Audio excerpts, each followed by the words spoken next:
Hello and welcome to another episode of the Portrait Profit Show.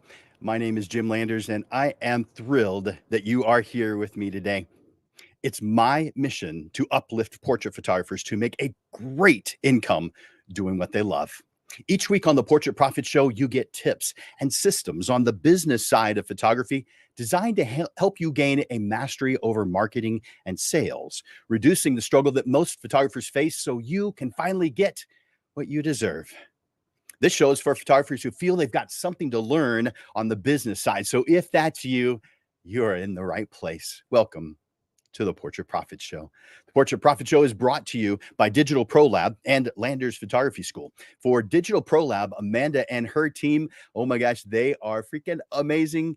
If you haven't tried Digital Pro Lab yet, if you're not printing yet, go to digitalprolab.com and find out more about what they do because you are going to be excited about working with Amanda and her team.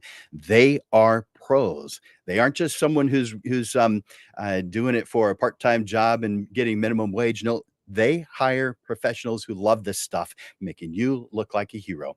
Go to digitalprolab.com and find out there amazing difference. And of course, my own company, landersphotography.school.com, where I teach both the photography side and the business side. I spend a lot more time teaching the business side nowadays, but we've got over 200 different classes. And so if there's some area of photography that you're struggling in, both the business and either the business or the photography side, I probably have a class for that. I've been teaching since 1997. I have a degree in photography. I have a photograph in the Smithsonian. I've photographed lots of well-known people and companies, including two U.S. presidents. So I pretty much know my stuff. I don't know everything, but my clients and my students help me actually learn more and more every day. Reach out to me, Jim at Landers Photo School, and I can help you make your passion a fantastic income for you and your family. LandersPhotoSchool.com. Look forward to talking to you more about that. But I want to encourage you during the show, throughout the entire process. I want to encourage you to make comments and to hit that like button and that love button. We've got three panelists coming on here in just a moment who have taken their time, who have they are doing. They're sacrificing something in order to be here because they believe in uplifting the photographer community. So all I ask in return is you hit that like button, hit that love button after every single time they say something that you are interested in. Also, go to the comments and share with us what it is you're thinking. Right now, I want you to go to the comments and enter in hashtag live. Hashtag live, letting me know that you are here and watching on either Facebook or Instagram or LinkedIn or YouTube. We're simulcast to several different places. And so you can, the ones that are on Facebook, we can actually interact with. The ones that are on Instagram, LinkedIn, and YouTube, I can interact with later. Sometimes the YouTube ones actually come through, but for sure I'll be able to interact later. But enter in that hashtag live for me, letting me know you are watching right now. For those of you who are watching the replay, please enter in hashtag replay. That way we can see the difference. So hashtag replay if you're watching the replay. Now, I want to request something of you. I want you to hit that share button. I want you to share the Portrait Profit Show. As you know, Amanda from Digital Pro Lab and myself deliver the Portrait Profit Show to you every single Monday. We don't skip. We don't read off ads from Indeed. There's no commercial from Netflix. All the time and expenses are funded from our own pockets. So we ask only one small thing in return, that you hit the share button. Let other people know about the Portrait Profit Show. When you invite others to watch the Portrait Profit Show, it helps us build a brighter future, uplifting all photographers. I want to welcome you to our discussion panel today called Mindset Shifts. As always, for our monthly panel discussion, we have a wonderful group of panelists who have valuable insights to share. Each of our panelists has different perspectives on photography, and they're here because they believe in uplifting the photographer community. They want to inspire, they want to motivate you. So get ready to be inspired and help me welcome the panelists by clicking the like or love button. And please, in exchange for their gift of time, take a moment to thank the panelists in the comments section. Right now, I want to bring on our panelists. And so let's do that real quick. I need to bring them on. Let's bring on Jennifer and Amy and Stephanie. And why aren't you guys showing up on my screen? That's interesting. All right, give me a second to figure out the tech because they're supposed to show up on the screen when I do. There we go. I wonder what the delay was. How fun was that? Well, thank you guys for being here today. Thank you. Thanks you. for having me. Yeah. So you guys have other things going on in your life. So I want to give you, I want to speak for everyone for right now and give you a big thank you for seeing how important it is to uplift photographers by sacrificing something else throughout your during your day right now to be able to be here on the Portrait Profit Show. You guys rock.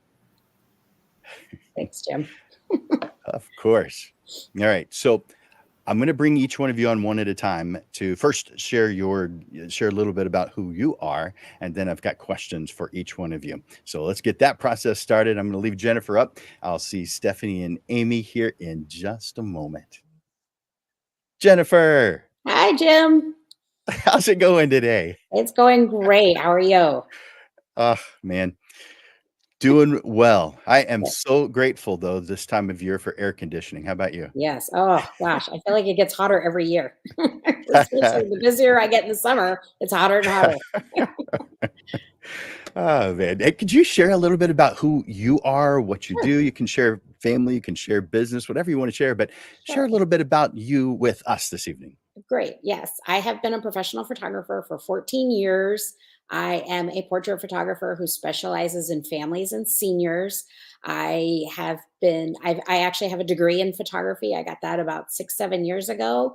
I'm a wife of 15 years. I've got a 17-year-old daughter, a 14-year-old son. And so life is just constantly busy. But I have been a professional photographer doing this full time actually for about 9 years. I went full time with my business. So it's been great. It's been a really good industry to be in. And I've loved it ever since the days of film.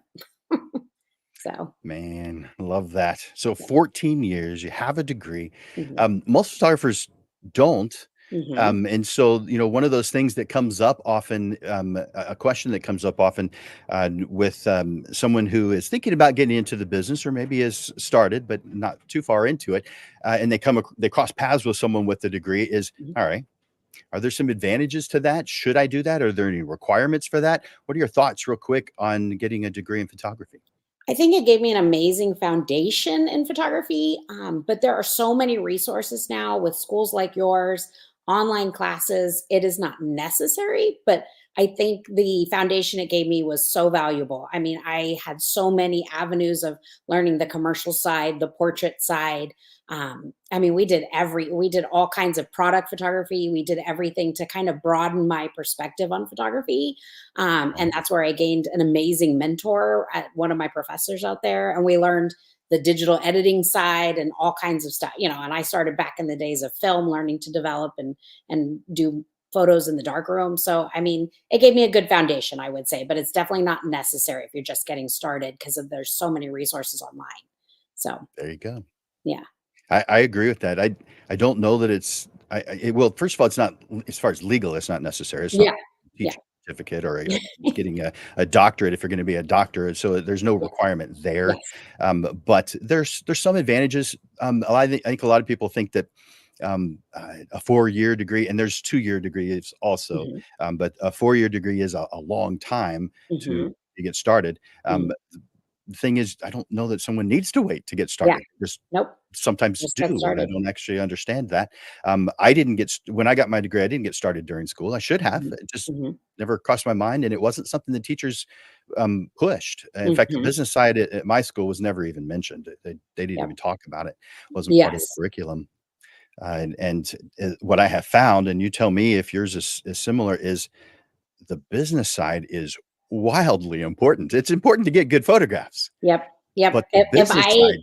If I were to go back and finish, I would, because I only have a 2-year degree in photography, Okay, but if I were to get a 4-year, I would finish with a business site because I feel yeah, like that is such a missing I think element that's in this smart. industry of what they teach you that if you don't learn the business side, you'll drown, because you've got to be able to run a successful business. Even, no matter how good you are, you have to be able to run a successful business. So yeah, Out of the essential. 33 students I graduated with, Mhm. within 5 years, I was the last one still a photographer, and I do believe it's because the business side wasn't taught.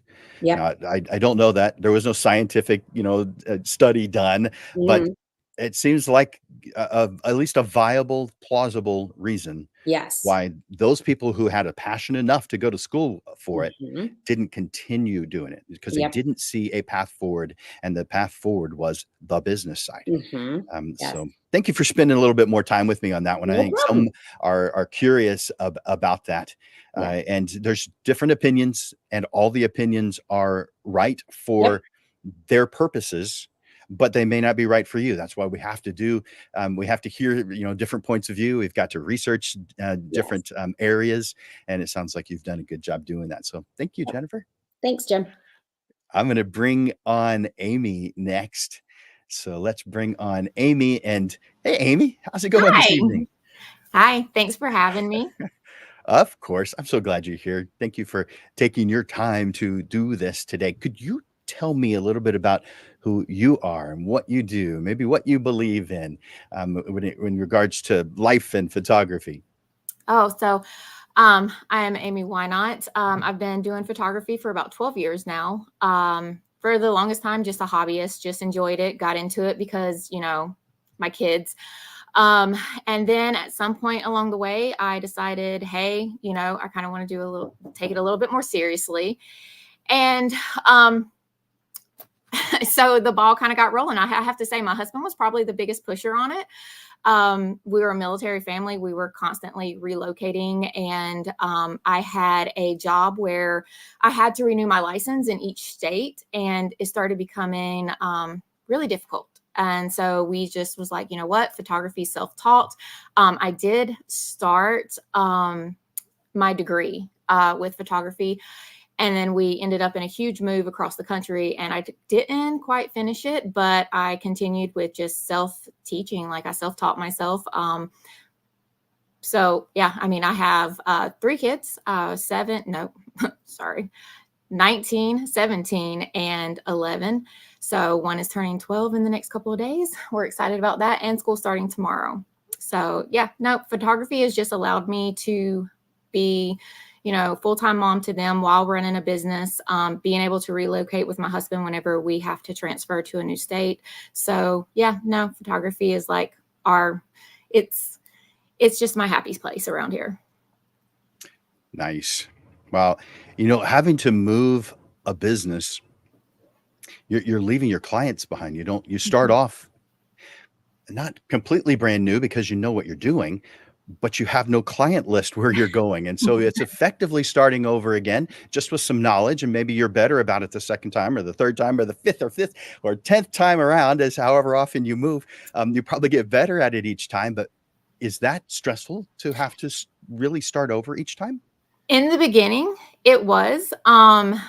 It was really hard, and I trying to figure out how to meet people, things like that. But I'll tell you what, by the time I made it to Texas, I was pretty good at it and not Yeah. nervous about it at all. You find Nice. groups, you find networking groups, and you just go for it full force, and you meet people. And once you start getting that 1, 2, 3, 4 clients, they tell somebody, and then they tell somebody, and before you know it, you're in full business. So There you go. Nice answer. I like it. Well, it just goes to prove that sometimes I have a student that will say it's kind of not fair. Not fair is really not what they're saying, but that's effectively what they're saying. That and there are a lot of military businesses that are on the side of someone's military job, or whether it's a military person active or the spouse of someone, that they're here for a short period of time, 4 mhm. years, 5 years, however long, and then they're gone. But during that time, they're feeling like they have to restart, and it feels like that maybe that those who are established have an advantage, and they might. However, the things that you do to get a business going can be done in a relatively short period of time for photographers. Now, I Mhm. don't know about other businesses. I'm an idiot savant. I only know about photography. My wife would say leave off the savant part, and that would be more accurate. But uh, um, but, but you have shared that you can get it going, and in a relatively short period of time. So I appreciate you I doing mean, that it's a because lot of I work. believe that. It's hard. It's you have to stay consistent with getting out in your community and meeting people. And I struggled with that in the very early years of this. But then, like I said, by the time we made it to Texas, I was already used to it. And my job previously before this, it also required, getting out because I had to relocate every 3 years.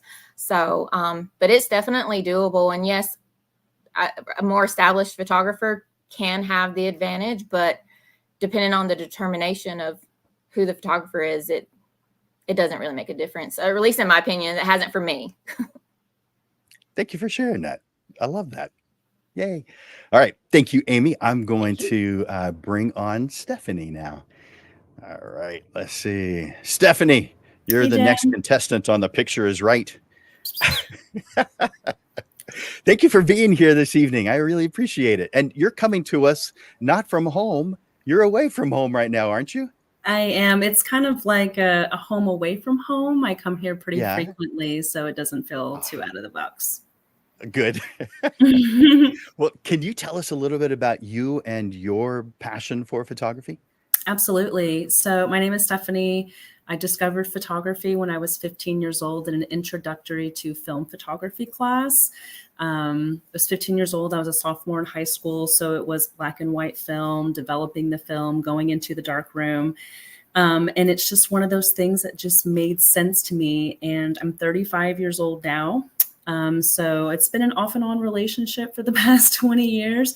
But I'm actually going on my second year as a full-time business, not quite as long as Jennifer and Amy, but yeah, I started about 2 years ago and it's been great. I have a 6-year-old and it's afforded me a lot of time to be with her. And but one of the biggest things that I really try to do with my business is crossing over into the creativity of what I do. And so my mission is to reconnect with our space in the natural world. And so as a portrait photographer, I really do my best to incorporate organic matter, as I like to say, into these spaces, which really helps to allows things to make sense for me. But yeah, it's been a passion of mine, like I said, for the past 20 years, and it's really the only thing that makes sense to me as a business. That is interesting because I think a lot of photographers feel similarly. I don't know that they would express it the exact same way, of course, but they feel like a lot of my students are doing it as a part-time. They have something else that they're doing, but they have always, or at least for a period of time, felt very drawn to photography, felt like this is what I have to do. And some of them have started, but have felt uncomfortable with it for lots of reasons. Maybe it's income, and because, we all need income. And so I could understand why that might be something that causes people not to move forward with it. But the bottom line is, I think that we creatives are drawn to what it is that we do, like you were sharing. Yeah, and I think it doesn't really matter what the field is. If you want to start a business in any industry, the most important thing is to believe in yourself. And if you're not going to believe in yourself and go all in, it really is hard to continue that business. I only had that one class, my sophomore year of high school. And since then, thankfully, I've grown up in the age of YouTube. And so it's been a lot of tutorials. Like Amy, I've been putting myself out there in different networking and workshops, events and stuff like that. And so continuously to put yourself out there, whether it's photography or any other form of art or any industry, we do have these elements that are available to us to just make it happen. Love it. Thank you for sharing that. Absolutely. I appreciate it. All right. I have the first question for you. Now, this is a philosophy question, and I think that you're going to be good at philosophy questions. I'm about to find out, huh? I actually minored in philosophy, so there we go. Works. Something about you made that stand out for me. I don't know what it was, but It's something. funny. It's All right, funny. so here it is, and I'm going to put it up on the screen so everybody can see what the question is that I'm going to ask you. Here we go. There it is. So, how do you define a mindset shift? Why is it important? What is your favorite and what is your favorite mindset quote? I think I'll start off with the quote. It's by Neil Donald Walsh. And the quote is, "Life begins at the end of your comfort zone." And someone actually got that for me on a mug as a Christmas gift one year. And it really just stood out to me because a lot of the times we can get stuck within our own boundaries that we've created for our mindsets. As much as we like to think of ourselves as free thinkers from the outside elements, we tend to create these boundaries for ourselves. And so I think always being comfortable can cause us to be complacent, either in our creativity within our art or our creativity within how we're going to run our business. And finding ourselves in very uncomfortable spaces allows us to become even more creative in finding solutions. Yeah, I like that. I'm going to say it one more time. Life begins at the end of your comfort zone. Absolutely. Yes, it does. I mean, that may not be comfortable. I mean, there's where the quote is. It's not comfortable, but it can become comfortable. Yes. And so there's so many instances where we've all experienced something that we've done for the first time, or maybe it wasn't the first, but relatively early on. And after we've done it for a certain period of time, we've come to really enjoy it. Even things that it never crossed our mind, or we actually were convinced that we wouldn't enjoy it. Right. Right. Thank you And for that. whenever we experience change, I think a lot of the times we feel that as a loss when really we're exchanging one situation for another. It just might be unknown to us, and we have to get comfortable with that. So how do you deal with that that discomfort, that scared feeling of moving in a direction, doing something, or maybe just hearing a different person's point of view who you think is not on your team? Um, that's a really good question. I try to dip my toes into other things that have nothing to do with photography. It could be Okay. exercise just to kind of wipe my mind clear, help me to get a good night's rest. I love reading. And so it might be picking up a book that's just going to distract me. And I really love the philosophy of Stoicism. Just keeping those things in mind and trying to see the silver lining or look at the positive outlook, as difficult as that may be sometimes. And honestly, sometimes it's okay just to feel crappy that day, and realizing that we're just human beings, and we need to allow ourselves to experience these feelings and emotions and this uncomfort that we might be going through.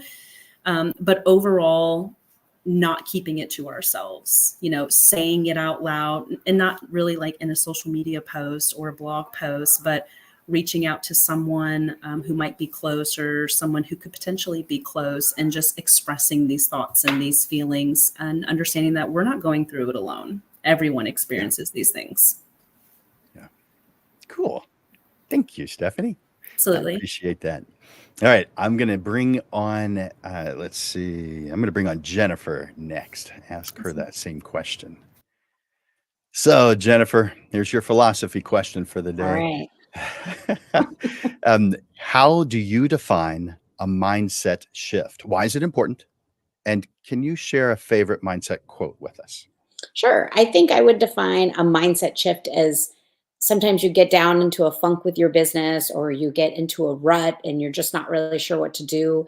And it's doing something to kind of reset your mindset, change the way you're thinking, change the direction you're thinking to point more towards the success that you're seeking so that you can get there, basically, point yourself in the right direction. I think that's so important as people who are self employed to continue to keep resetting our minds, keep changing directions, because this industry is constantly changing and we have to adapt. Styles change, technology changes, everything in this industry is changing constantly. And if we don't adapt to that, and if we don't change our mindset, then we will get stuck and inevitably sometimes fail. It doesn't mean you can't start again, but you get stuck. So I think it's super important to change our mindset. And I think my favorite quote would be, "You can only go forward by making mistakes." I'm not sure who that's by, but I love it, because I've learned so much in my however many years of business. And the most I've learned is by making mistakes. So that's where I've learned and I've grown and I've changed my mindset by making the mistakes I have in business.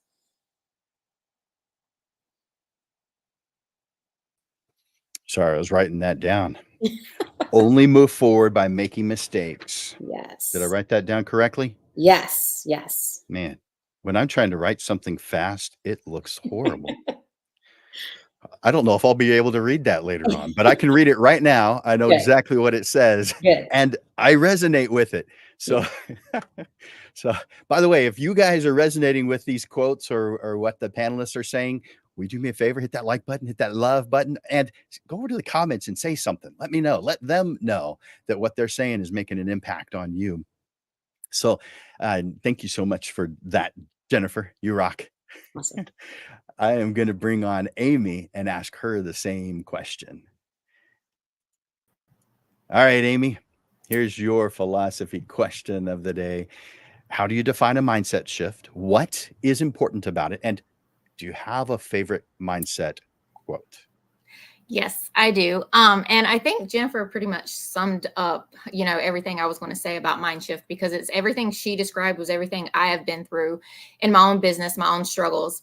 And then the quote that Stephanie used, I love that one because it's actually something that I use with my kids, and I've used it with them for years. Greatness is just outside that comfort zone.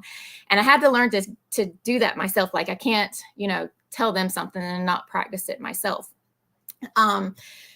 So I'm an introvert and I love people, but I also love just, kind of, being in my own little bubble.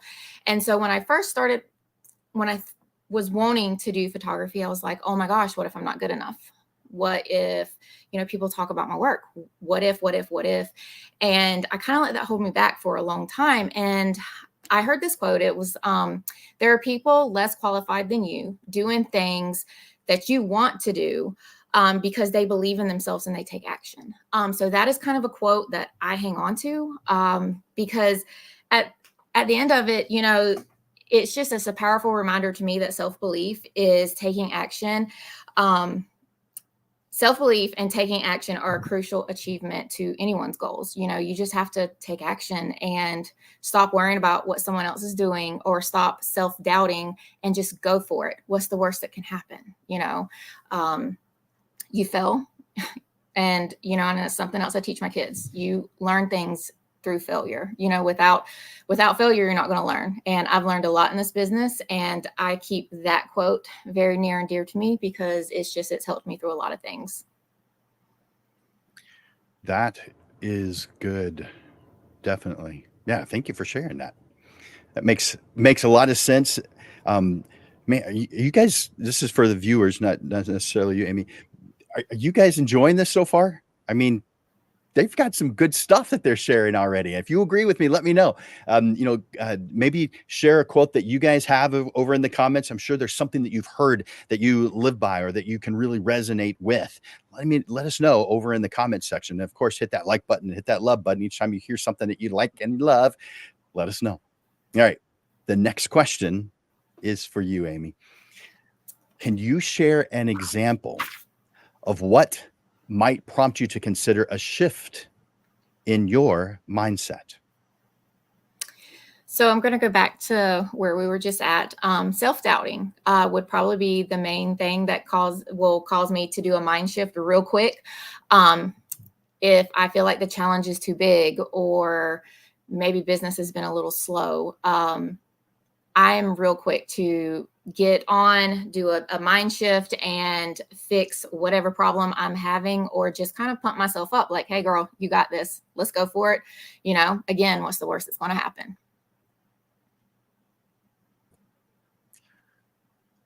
You've got a positive attitude. I like that. Has it always been that way? No, it You had to hasn't. talk yourself into it? Oh, yes. I have to talk myself into almost everything because I tell myself, the things that you really don't want to do sometimes are the things you feel like you're going to fail at. It's going to lead to greatness. And that's what I tell my kids all the time. I mean, my daughter, she like warmed my heart because I was so nervous, about her transitioning from, high school to college, and she was nervous about it. And then all of a sudden, she hits me with, Mom, you always say there's greatness outside my comfort zone. And I'm like, okay. Man, when your kids repeat back your words, Yes. man, that hits different. It does. It hits really different. Thank you so much for sharing that. I appreciate it, Amy. I'm going to ask that same question now of Stephanie. So let's bring her on. So, Stephanie, can you share an example of what might prompt you to consider a shift in your mindset? I feel like Amy just took the words right out of my mouth. As entrepreneurs and as creatives, and I think even combining the two, we have this high level of imposter syndrome sometimes. And I think I don't know if you feel this way, Amy, but I like know when it's happening. I can feel it, just having a lack of energy, lack of positivity. Everything that I hear coming out of my mouth just seems negative. And so I have to eat my own words. My 6-year-old makes me eat my words too, because, I tell her these same things. So, yeah. That is great. Mm-hmm. Your 6-year-old is helping you learn new things. And I'm glad that you said that because I guarantee I've learned a lot. Of course, mine are much older now, but even at that age, they were teaching me stuff. I was teaching them, sure, of course, but I guarantee you I learned a lot just by observation and listening to what they were saying. So I can relate to what you just said. Yeah. They're always watching. Yeah. Hopefully that's always a good thing, but we know it's not always. Stephanie, thank you so much for that. All right, I'm going to ask that same question now of Jennifer. Bring her on. So, Jennifer, can you share an example of what might prompt you to consider a shift in your mindset? Absolutely. I mean, just to be a little more specific on the business side, if I'm trying to run a special or run a promo, or through the years, I've tried different things. And when there's no response, you really get down mentally and you kind of feel like a failure. You feel like this isn't going to work, or what am I doing? And like the lady said, there's just so much self-doubt when you're either a creative or an entrepreneur, that it's just you. There's no one there to kind of be like, you're doing good. So when something doesn't go, that's when I know I've got to change my mindset. I've got to adapt to what's going on. So if I don't get response to something, I change what I'm offering. Or if I don't get the kind of response I wanted, or if I wasn't happy with how it turned out, I look at that and I think of how I can shift my mindset to, alter what I'm going to do the next time. So those are typically the times where I have the most kind of self-doubt, and I've got to change my mental side to go where I want to go, for my next goal for the business. So Yeah, that makes sense. I wonder if that's a creative thing. It's just mhm, something that maybe we share that we have that self-doubt, we question ourselves, the imposter syndrome. yeah, It sets in, and you've studied photography, mhm, so therefore someone may think, well, why would that happen to you? Well, same with me. I've studied photography. I've got a degree too. I've written lots of classes. I've taught lots of photographers. There's over 4,000 photographers in San Antonio have taken my classes. So why would I possibly feel that way? mhm. I don't know, but it happens. Yep. I feel that, and it's not that it happens daily, but it happens, and it doesn't feel good when it Mm, does happen. And so, perfect example of a mindset shift. yep. We need to change our direction at that point. Yep. And we know we can because we've done it before. Yes. But what if someone was starting new and they don't have that history of looking back at their past um, positives. They really are too new at this to have them. Mhm. What would you say to them? The biggest thing with that mindset, I would just say keep going because it Yeah, takes time to build that foundation of, like you said, of you're going to fail, you're going to succeed. But if you haven't given it enough time, you don't have the chance to fail and succeed, you know? So if you just feel like to begin with, you're failing, just keep going. The success is around the corner. You will get there. You just have to keep going. With this kind of industry, that's not a typical rubric to, gauge your success. right. You just got to Yeah, keep going to find that success, So. rubric. Did Yeah. you teach? Were you a teacher? No. Just lots of Okay. kids' Well, homework. then you have kids. 'Cause Yes, yes, people who use the word rubric are yes, teachers yes, or parents. So yes, yes. Or just someone else is graduated using from that college word. like 5 years ago. Okay, As well, an adult college that could student, so there yeah, you go. yes. Man. All right, so you guys, viewers, if this is helping, will you do me a favor? Go over to the comments and just write in, "It's helping," or maybe be specific with what's helping, but at the very least, just say, "It's helping." Now, here's the next question, and this is, about just daily practices, but what daily habits or routines help you maintain a positive mindset and handle your business challenges? For me, it is totally being organized, being self-employed, especially in the creative industry. It's softwares that help me stay organized, which one of the ones I use is 17 Hats. It helps me to manage my client, manage my calendar. It helps to kind of keep everything in the same place. But a daily schedule and a monthly schedule really helps me to just be able to focus on the artistic side of my job and not get totally bogged down with the work side of my job. So it really, really helps with stuff like that. Yeah. We creatives, I assume this is something that we all share, but we can go off on tangents really easily. Hmm. And we can spend time doing things that are not productive, but Hmm. we have the mental power to justify them anyway. Yes. So your organization, you're using 17 hats, you're creating a weekly, a monthly, an annual schedule, um, is going to help refocus you when those normal, natural things happen. Is that what I'm understanding? Is that right? Yes, absolutely. Because sometimes I'll get distracted with either other things in life or I just Yeah. want to edit for 4 hours. And then I get stressed and I feel frustrated with the business side of the job. And there's shifting my mindset is I have to focus on, I still have to do the business things, pay my taxes, do all the stuff, but it helps me to maintain that schedule. So then I can kind of stick to the fun stuff when I have that time. So yeah, it just helps me to kind of keep my head clear and focus on what I have to. Do you plan the fun stuff? Is it on your Yes, calendar? I literally plan everything.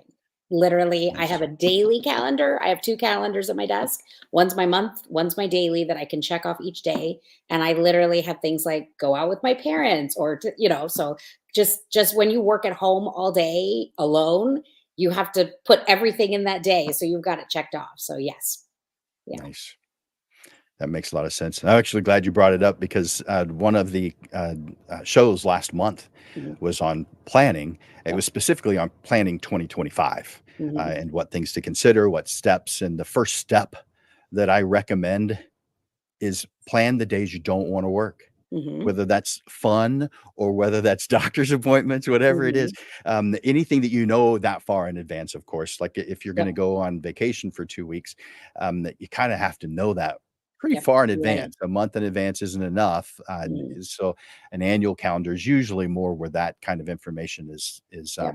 organized and shared. But that's what that was about. So I'm really glad you brought that one up. Thank you, Jennifer. All right, let's ask that same question now of Amy. Let's bring her on. So, Amy, what daily habits or routines help you maintain a positive mindset and handle your business challenges?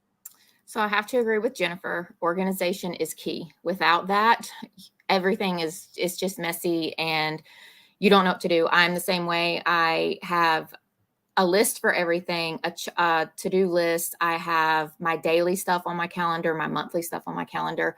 My family will joke, like, if you're wanting mom to do it, if it's not on the list, it's not going to get done, because I follow those daily. Without them, I wouldn't be able to function in the business side of this. Photography and taking the pictures and editing, like Jennifer said, all that's easy. That's fun for us. But the business side, keeping up with, the taxes, the clients, all of that, organization is key. The other thing that I do, and I try to do daily, and because I find it the fun part of my business, is self-reflection. Like in the mornings when I'm getting the kids up for school, and I'm having that cup of coffee, I am doing research. Like I'm just going through ideas. What haven't I tried? What could I try? What can I add to one of my lists, to look into? Or I go on walks in the evenings with just a good playlist, clear my head, and think about how I'm going to prepare for the day ahead. Is there something that I forgot from my list for tomorrow?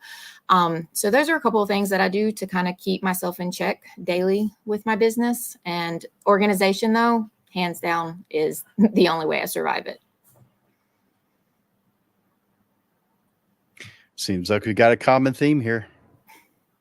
Yep. We're recognizing that we have some areas that we don't have as much control over in our lives. And so we're taking control using organization, using different tools, using planning. So awesome. Thanks, Amy. Thank you. I'm going to ask that same question now of Stephanie. So Stephanie, can you tell me about some daily habits or routines that help you maintain a positive mindset and handle your business challenges? Full disclosure, I am not as organized as Jennifer and Amy. I'll admit that, no problem. I'm still learning. I am in my second year of this business. Again, I try to pull myself outside of my business. And so I make it a point to work out like 6 days a week. And 2 or 3 out of those days, I make sure I go outside and hike. Like I said in the beginning, my mission is to have this reconnection between us and the natural world. And so that's where I get a lot of my inspiration from. And as cliche as it sounds, I take my camera with me everywhere I go. I find myself on the road a lot, traveling between Austin and Houston, and now a little more in San Antonio. And so, anytime that I see something and I'm like, oh, I wish I had my camera with me just to do something for myself, and not feel like I'm only picking up my camera to make money, really helps me whenever I dive back into my business and focus on those things. And another thing that I like what Amy said was doing research.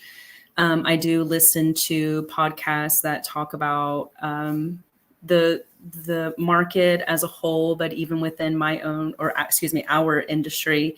I try to understand, I guess, trends, not like, what kind of photos to take, but just understanding industry trends, understanding my equipment, even software that might be helpful for creatives. I do use HoneyBook for booking services.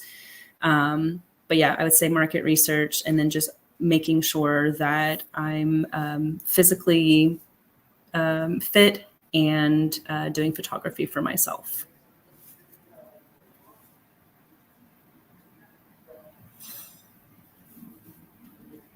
Well, you added some interesting new ones in there. So I really appreciate hearing that, keeping yourself fit, and some other things that you are, again, the common theme, though, is proactive. You're thinking about the things that I need, the things that that I could do better, and how they're going to make the things that you love go smoother.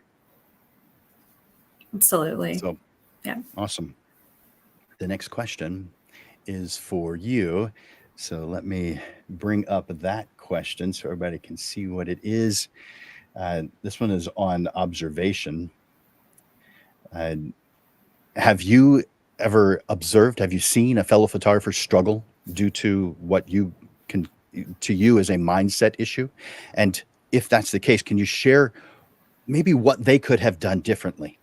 from your opinion, your point of view? Yeah, I mean, I've heard from other photographers that they feel like things just aren't working out. They feel very underappreciated by their clients is something that I hear pretty often, and that I've also experienced myself.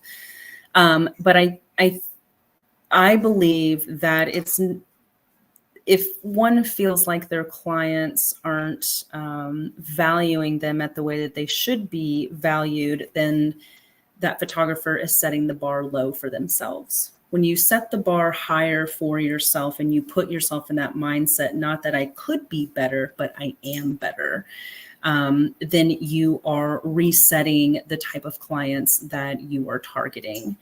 So yeah. Agree with that.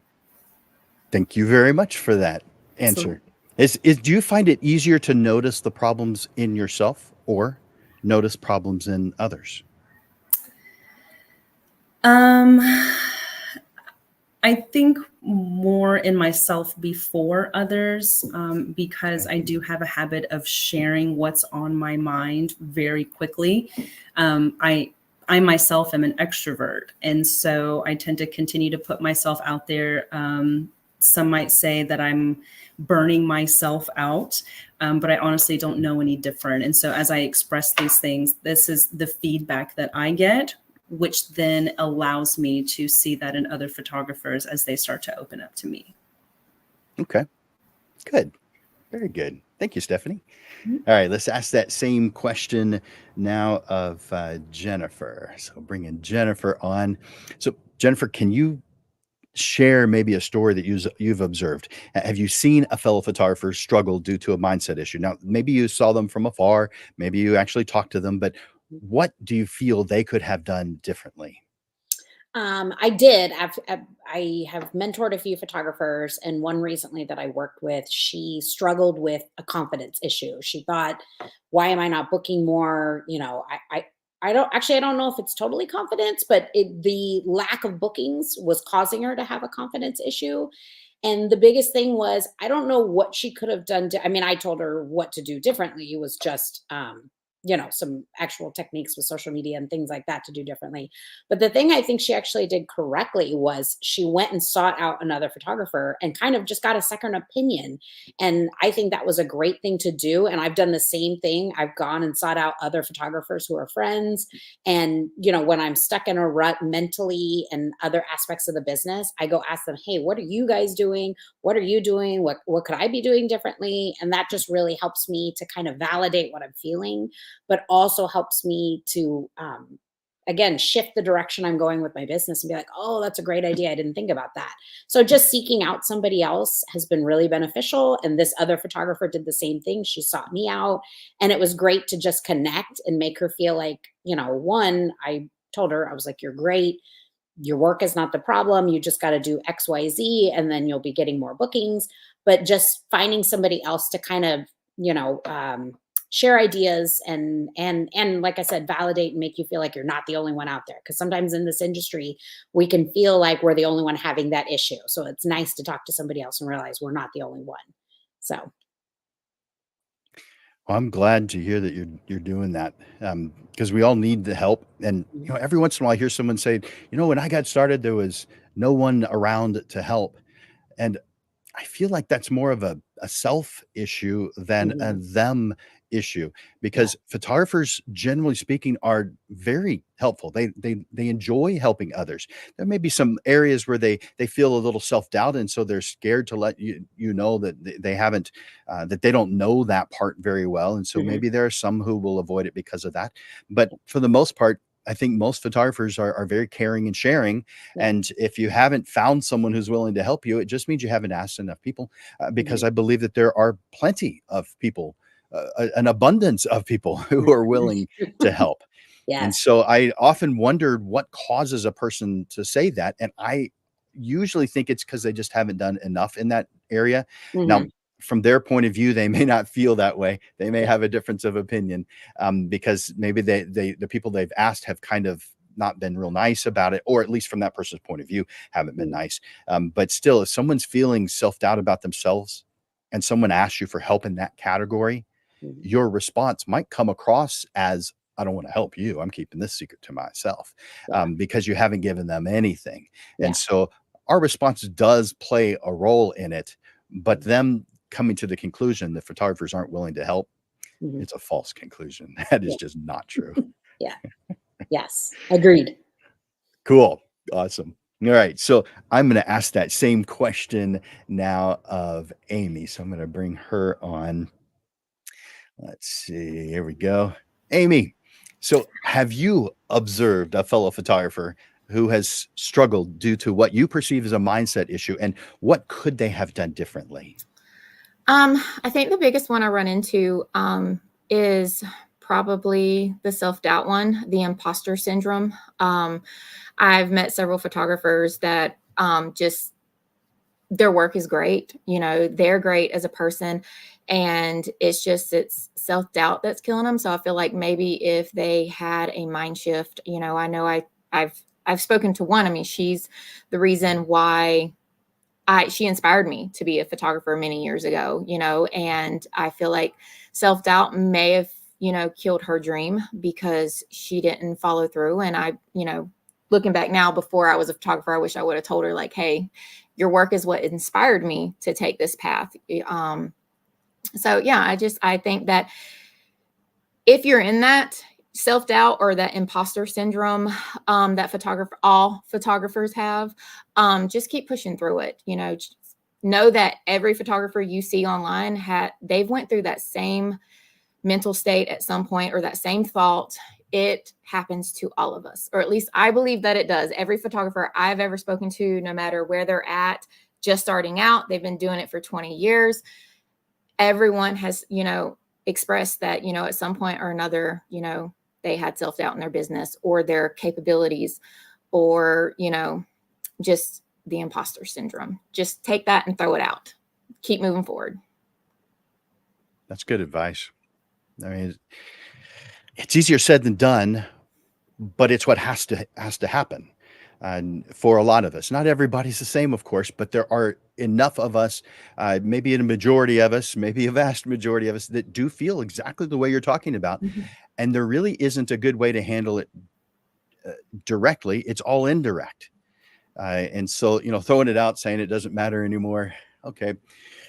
That's something we want to do, but it still keeps on coming up. And Mhm. so that's where you've got all these different things that you shared with us before, about how you are allowing that to be pushed aside. It's not necessarily that you're able to push it aside 100%. You're just able to make it where it isn't harshly affecting you as much as it once did. Yes. And so that was your experiences. That was your learning from your experiences, and applying the different things that you learned as a result of going Mhm. through those things. So fantastic. Awesome. All right. So the next question is for you. But before I ask that, I want to, viewers, if this is resonating with you, will you do me a favor? Go over to the comment section right now and just enter in the word yes. Now, if you want to say exactly what it is that you're hearing, that you're enjoying, yes, of course, I want you to say that. But just the word yes is all I'm asking for. Go to the comments section and let me know. And if you've joined us before, or after I mentioned it, please enter in #live, letting us know that you're watching the show live. All right, Amy, here's the question. Let's see. How do you process and respond to client feedback to ensure that it contributes to your personal and professional development? All right. So I was really looking forward to this one. I love this question. I feel like this is vital to your business, and to growth, personal growth. Your business can't grow, or at least in my personal opinion, it won't grow without feedback from your clients. It's how you learn the do's, the don'ts. You figure out how to navigate, how to say, go from booking. Like, I always send out, once the gallery's been delivered, everything is final, I send out one last email, that is just, hey, how was your experience? It's a Google Doc, or it's either a document from Honeybook. And it's just a Q&A form asking them how their experience was. Was there anything I could have done differently to make it better for them? Was my booking process easy, or do I need to simplify it a little bit more for them? I have a handful of questions. I wish I would have printed it out. But anyways, getting feedback from my clients is extremely important for me, whether it's good or bad. I take it all because I can learn from it. If it's bad, I need to know because I can fix it and correct it. So yes, I do believe that if you're out there, you're taking pictures, always follow up with your clients after the whole process is done so you can learn from their experience, see it from their point of view to see if maybe there's a few things that you can adjust or fix on your end of the business. Yeah. Yeah, it is big.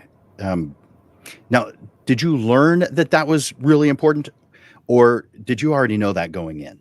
So my job before being a photographer was also real big in customer feedback. So I knew it going in. I knew that customers' opinions and values and just all of that was the lifeline, as long as, because you also want repeat clients, you want them to come back to you for every occasion in their life. And as long as they're satisfied with the way you're running things, they'll come back, and you won't know if they're satisfied unless you ask. There you go. Rick Castillo just said feedback is crucial. I think we agree with him. Robert has a comment that leans more towards the previous question. And I think he wrote it then. I just now saw it though. And so I wanted to bring it up before I moved forward. He said, I think as creators, we have a tendency to seek validations in the form of praise for what we created. There are a lot of people that don't have the mindset that is going to give you praise though. And so we need to learn not to let those types bother us. Yes. He's right, in my opinion. How do you feel about that? Oh, I completely agree with that. And it took me a little while to learn that. Because I remember when I first started in this business, I noticed that. So I'll give you an example. I took a picture out on Jekyll Island in Georgia, probably one of my best photos I had ever taken at the time. I'm talking loved. I'm in love. It's printed in my house. I love this photo. And I posted it to just my regular Facebook page. And I had like 13 likes on it. And I was like, oh my gosh, I thought this picture was amazing. And it's not that they don't care. People just, they care. They do. They just don't show it. So I posted it. I made a post in a different group where no one knew me. No one knew me. Ended up with over 1,000 likes on it and comments. Like it just blew up in that group. So that taught me that sometimes the people closest to you aren't going to give you the validation you're looking for, even though they think you're amazing. They just don't know that us as creators, it's almost, we need it or we want it. I'm not sure. Depends on who you are. But to the world, people who don't know you, I mean, they're amazing. So put your stuff out there. Nice. I agree. Thank you, Amy. I appreciate that. All right, let's ask that same question now of Stephanie. Bring her on. All right, Stephanie, how do you process and respond to client feedback to ensure that it contributes to your personal and professional development? Absolutely. So I'd like to expand on what Amy said and asking for that feedback. I used to do an email Q&A, but I've actually switched to asking them to follow the link and go fill out a review on my Google business page. I do have to be very confident that they will give me a positive review. My background has been in marketing. And so I know when people are searching for photographers, you're going to have the Google SEO pop up. And of course, you want them to pop up in positive ways. And so I believe that those reviews being available for them right up front, not just on my website, is crucial to my business growth. Also, before the final review, you have these back and forth conversations with your client. And I mean, I've heard anything under the sun of, the photos that you took, for some reason, they make me look old, or, my skin looks fair, or this look, that look. And at first I took those really personal because I thought, oh my gosh, I worked so hard on your photos and you just don't appreciate it, or you're not a photographer, you don't understand. It goes we're more than just photographers, we're talking them through their own insecurities. And so I've had to learn how to be very patient with my clients, reassure them of their beauty, and remind them of what all of this was for, and to try and make the experience as memorable as possible. Because I find that a lot of the times, if the experience during the photo shoot is very fulfilling, sometimes they can look past those insecurities. And then also,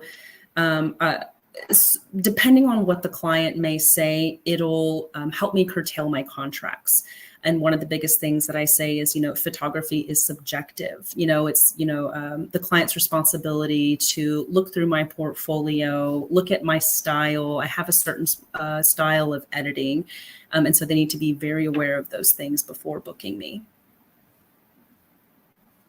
So you're doing a good job of communicating with them, making sure they know what they're getting into before they even have an opportunity to work with you. Absolutely. And, sometimes when the emotions come up, it's hard to remember those things. And so, just again, making sure that you're remaining calm and not taking it personally, and understanding that this is just a business. There you go. Cool. Thank you, Stephanie. Mhm. I appreciate that. All right, let's ask that same question now of Jennifer. So, Jennifer, how do you process and respond to client feedback to ensure that it's contributing to your personal and your professional development? I definitely just try to take it all in and learn from any feedback that may not be positive. Kind of like what Stephanie was saying, you're especially when I do senior photos, I really realize how critical sometimes these kids are of themselves. And I really have to talk to them about things, talk through the photos. Most of the time I get positive feedback, but every now and then you get that one that isn't so positive, and I want to talk to them. I want to find out why. And it's just really important to take that feedback and learn and listen, really listen to what they're saying, and not just be like, oh, my photos are great. I want to learn and I want to listen to what they're doing. And it helps me to kind of work with my clients in the future to listen to what they're saying. But also, I try to not get so down on any kind of negative feedback. I also try to take in the positive feedback to help kind of with that mindset to move forward and be confident. But one thing I've learned too with client feedback is through the years, I've started to educate my clients first, kind of like what Stephanie was saying about looking at my portfolio. I try to educate my clients about the process of the session, clothing choices, things like that. I do a better job about educating them, and I feel like it makes their whole experience just better. So that's really helped my process through the years. That's a good addition to your process. And that is what it's all about. You can take classes and well, people should take classes, but you're going to experience things that cause you to make changes to your Mhm. procedures and your steps. One of the things that I recommend is that photographers have procedures for every single thing that they do, so that when they come across these concerns, these considerations that they need to take seriously, that they can make adjustments to something, not just something that exists in their head, but something that's written out that you've had the time to actually think about, that makes sense. Maybe you've done a timeline so you can see it at a glance, either on the wall, or on Mhm. using a program like Trello and Asana, those other types of planning software programs. Mhm. Uh, Probably 17 hats too. But you're you're experiencing changes and you're adapting to those changes, which is something that no matter what job you do, you that's part of what you do. But I really appreciate you giving those specifics about the changes that you've felt were needed Mhm. in moving forward. So thank you for that. The next question is going to you, and this is about balancing creativity and your business. So, how do you balance your creative work with your business tasks, especially during some more challenging times? Jumping back on what I said before, scheduling is so important. And then part of it too is scheduling, kind of like what you said, how much I want to work. Because I feel like if I am shooting every single day It takes the joy out of the creative process because every single day I am editing and I'm working and I'm sending emails and invoices and things like that. And so I get bogged down by the business side of it. So I have a certain amount of shoots that I do each week, and I try to really stick to that so that there's time to enjoy the editing process. There's time to enjoy communicating with my clients. I have plenty of time to communicate with them before, after, especially when I do senior sessions, because then I meet with them in person after. So it's just all about my schedule. That's what helps me to balance the creative side and the business side. I take my first 2, 3 hours every morning and I kind of knock out all my business stuff, emails, invoices, anything like that. And then I get on to my editing, which to me, that's kind of the zen. That's where my mind releases and I just get to enjoy myself. So it's just about deciding how many shoots I want to do a week and how that fits into my schedule and how I can balance everything. So if you didn't have your schedule, Mhm. what would change? What would Everything your would be life be chaos. like? Like literally, it would just be because there's so many elements to this industry, Yeah.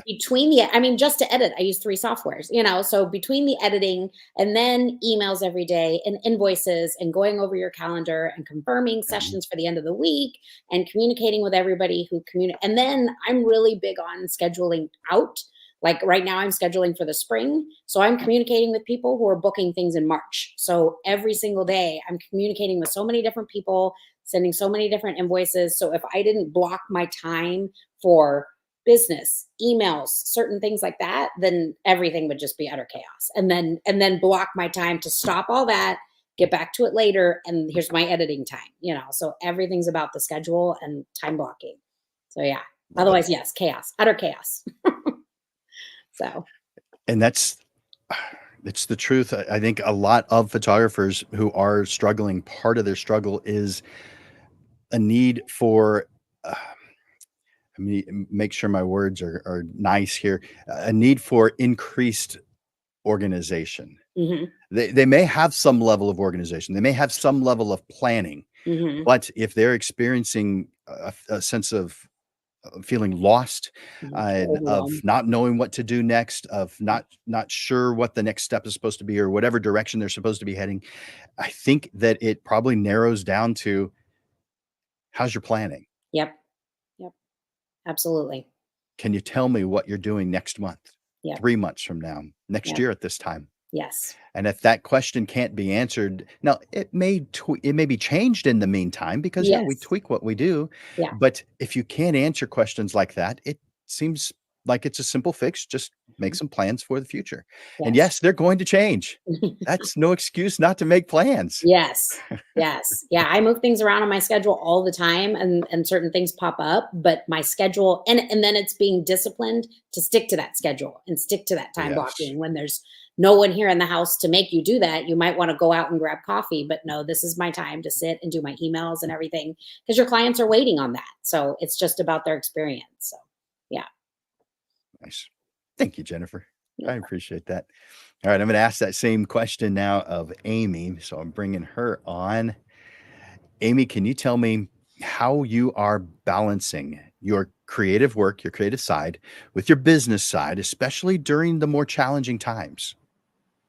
So I have to agree with Jennifer all the way. If it wasn't for scheduling and just balancing everything, from knowing what you're going to do each day and having it mapped out, because without having it mapped out, things get really chaotic, crazy around here. And I would say make sure that you have however many days that you don't want to work, you don't want to touch your business. You just need that day for you, to just relax. Make sure that those are on your schedule and stick to them. I know that a lot of times whenever I have those days, those are business is closed that day. I don't take many of those days, but they are scheduled in there, and I find that they help a lot when you just take a mental day and you just kind of take a break from it all.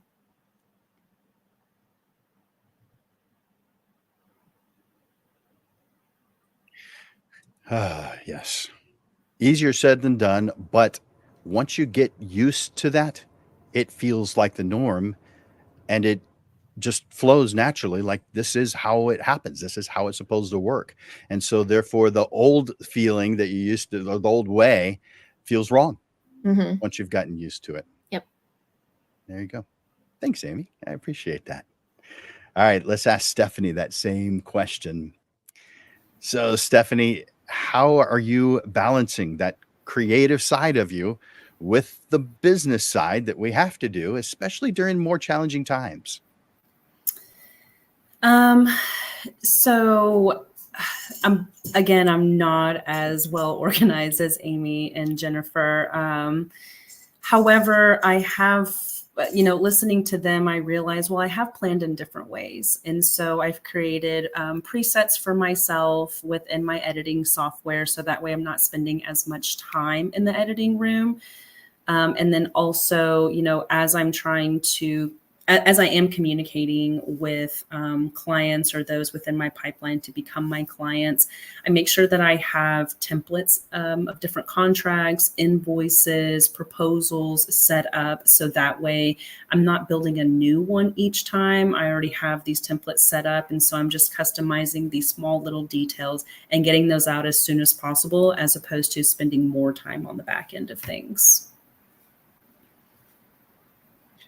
Yeah, that there are there are so many variables. None of them isolated are particularly difficult. It's just the sheer number of them. And that is what makes, a photography business somewhat difficult. But it's also one of those things where once you get used to them and you've got a flow, it doesn't really feel difficult. It just feels right. Absolutely. And so, yeah, it takes some time to get to that. But yeah. How would you, is that how you describe it? Or would you go into a little bit more detail with how people get to where they get into a routine? I think a lot of that just takes time and experience. I found myself getting frustrated with how much time I was spending on the back end, how much time I'm spending in the editing room. And that's where I had to do another mindset shift. It's like, okay, well, how do I solve this problem for myself? And then I thought, okay, well, it's going to take me time to build these things. While that may be true, it's just that one time, or whenever I experience something I've never experienced with a client or something new in the industry, I think, okay, when I have time, I need to curtail these other things so that way I'm prepared. Okay. Yeah. Thank you for sharing that. Mm-hmm. I appreciate it. All right. So we're nearing the end of our time. And so I'm going to stop asking questions and allow each one of you just some closing thoughts, to share some ideas or something you want someone to take away. And while they are doing their closing thoughts, I want you guys to share something in the comments, a takeaway that you've received from this show today. And also take a moment to thank the panelists, because they're sacrificing something else to be here, and we definitely appreciate them. And this is one way to show it. Of course, hitting that like button and love button is another way. So do that. So Stephanie, can you share some closing thoughts for us for the day, for this lesson? Understanding your industry is important. Knowing how to build your business is equally important. That is without saying. At the same time as you're building your business, I would just also really encourage you to stick with it, even when it seems really hard. That's the beauty of being an entrepreneur. If it's not this, it'll be something else. If you're working with someone, you'll find things to complain about that.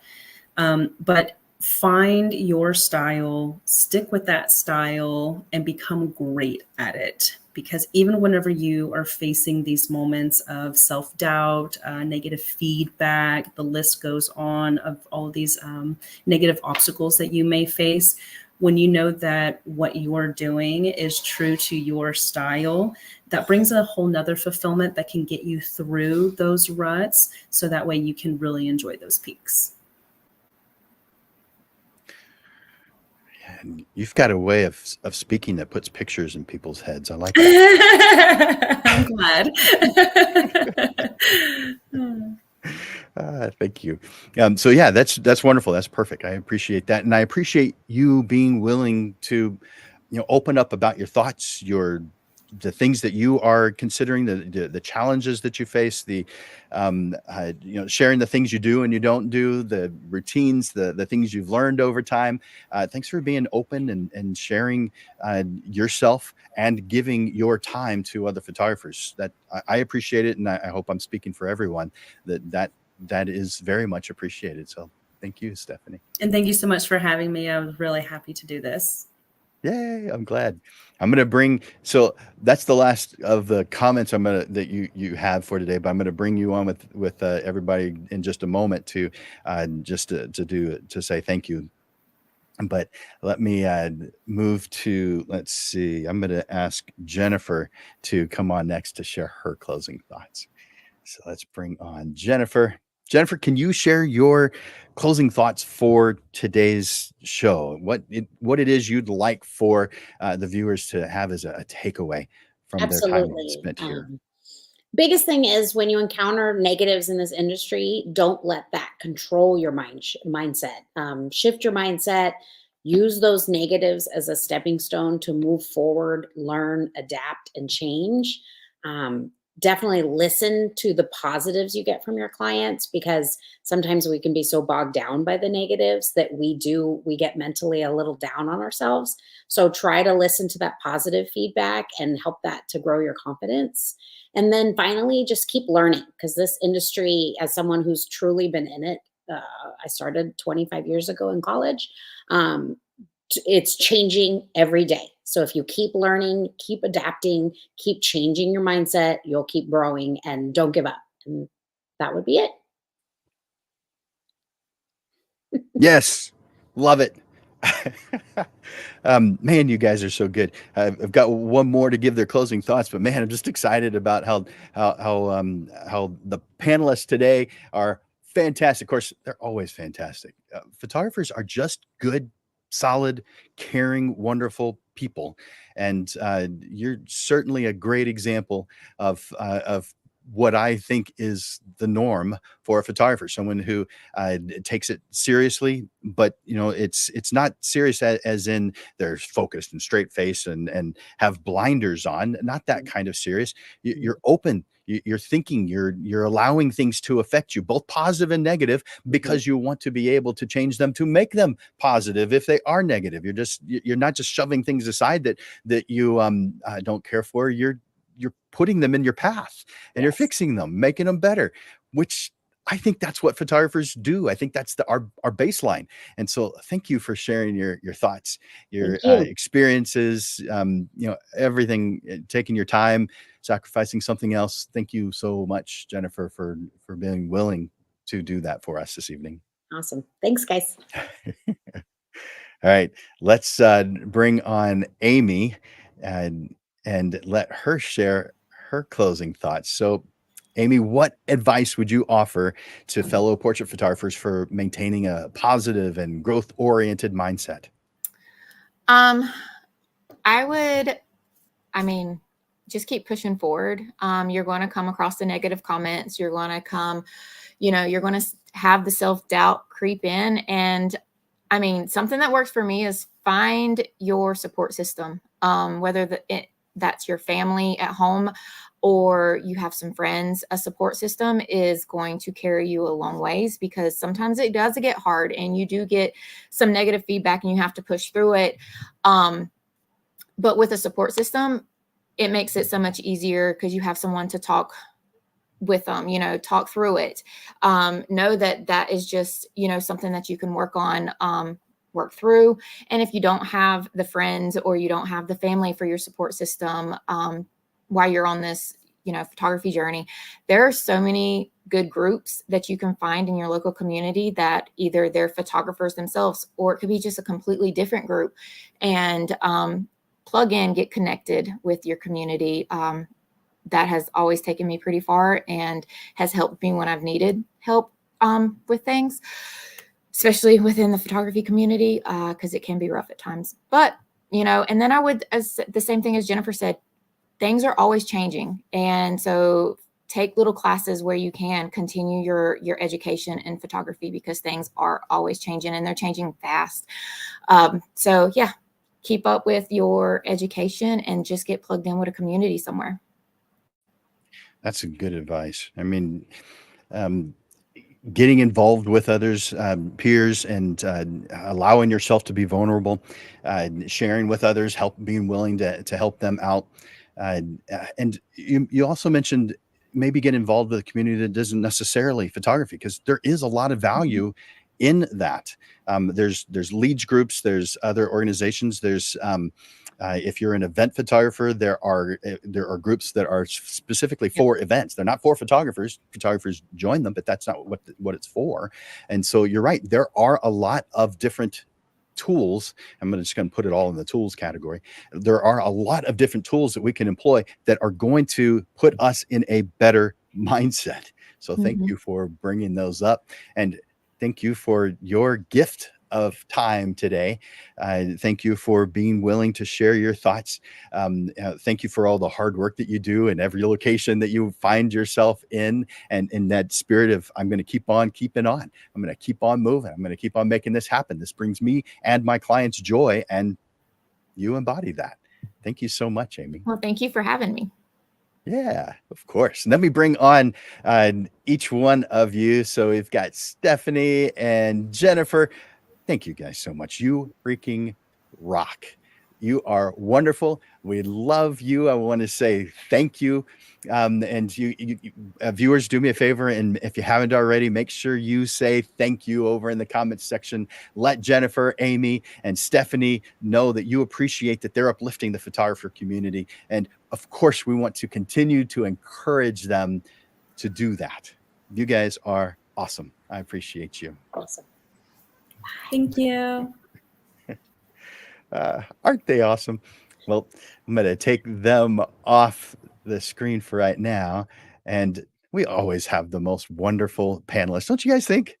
I mean, maybe I'm biased. Maybe I just love them all because they're willing to put themselves on the line and sacrifice something else and be there to just make things better for everyone. But we have fantastic photographers who are so willing and open and able to help uplift the photography community. Man, you guys rock. So I've got a couple of things that I want to share with you. One announcement, and then the upcoming show titles, so that you know what's coming. As you know, every Monday we bring to you another show. But before I bring that to you, on let's see, bring that up on there it is, photo nights. And I'm going to share a screen with you, and that's not how I wanted to share it. There we go.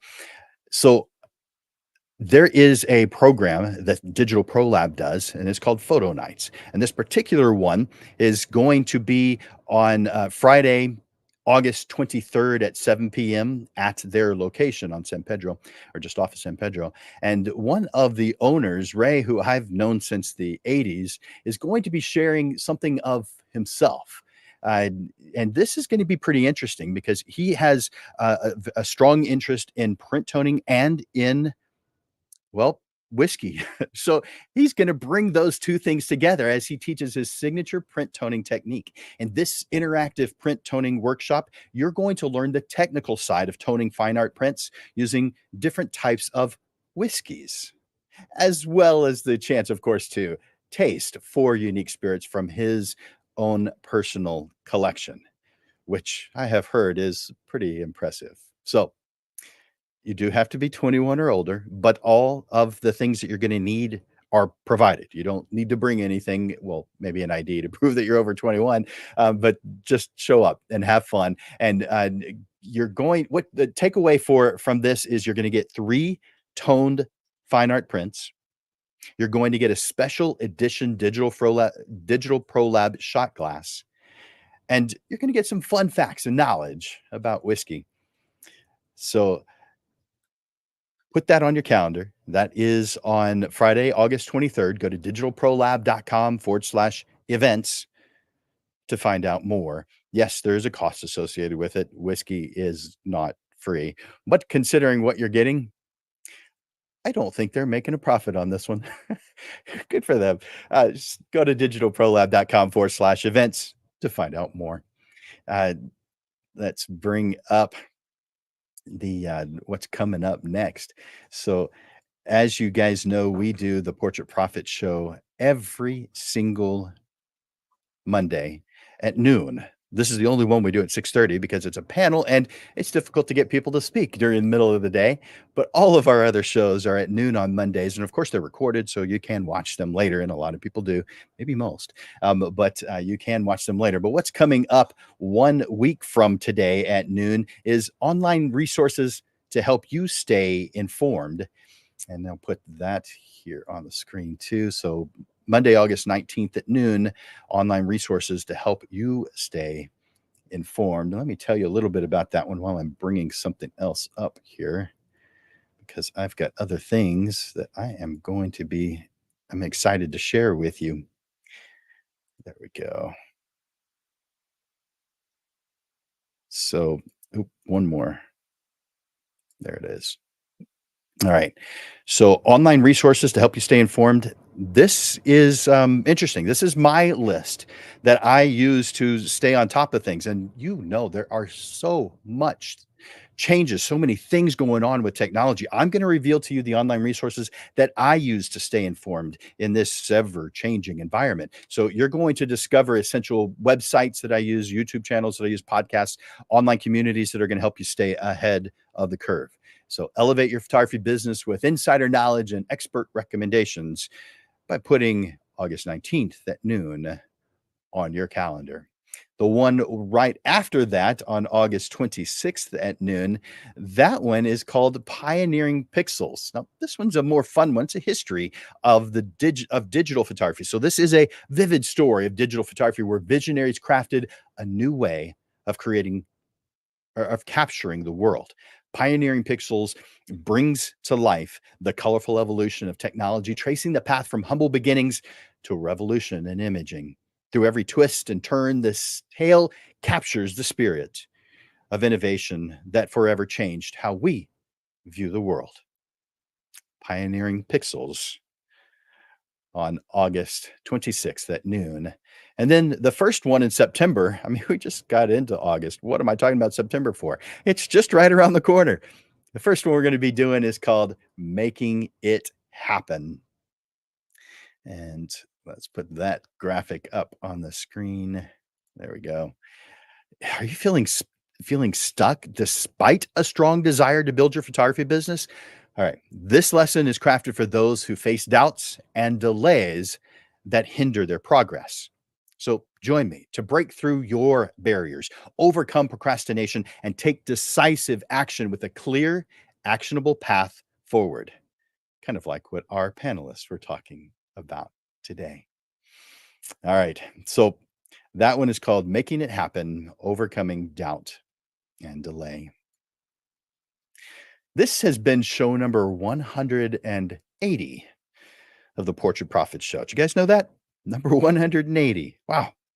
That is a lot of shows. And as we bring today's show to a close, I want to once again express my gratitude to our distinguished panelists for sharing their wisdom and experiences with us. Their journeys have opened our eyes to new paths to form our own success. Photographers, lens legends, as I like to call you, let their stories be a reminder that our profession is more than capturing moments. It's about creating legacies for both your clients and for you. Photographers aren't just members of some profession. We leave a mark on the world through our stories. We tell the memories. I'm going to say that slightly differently because we leave a mark on the world through the stories we tell and the memories that we immortalize.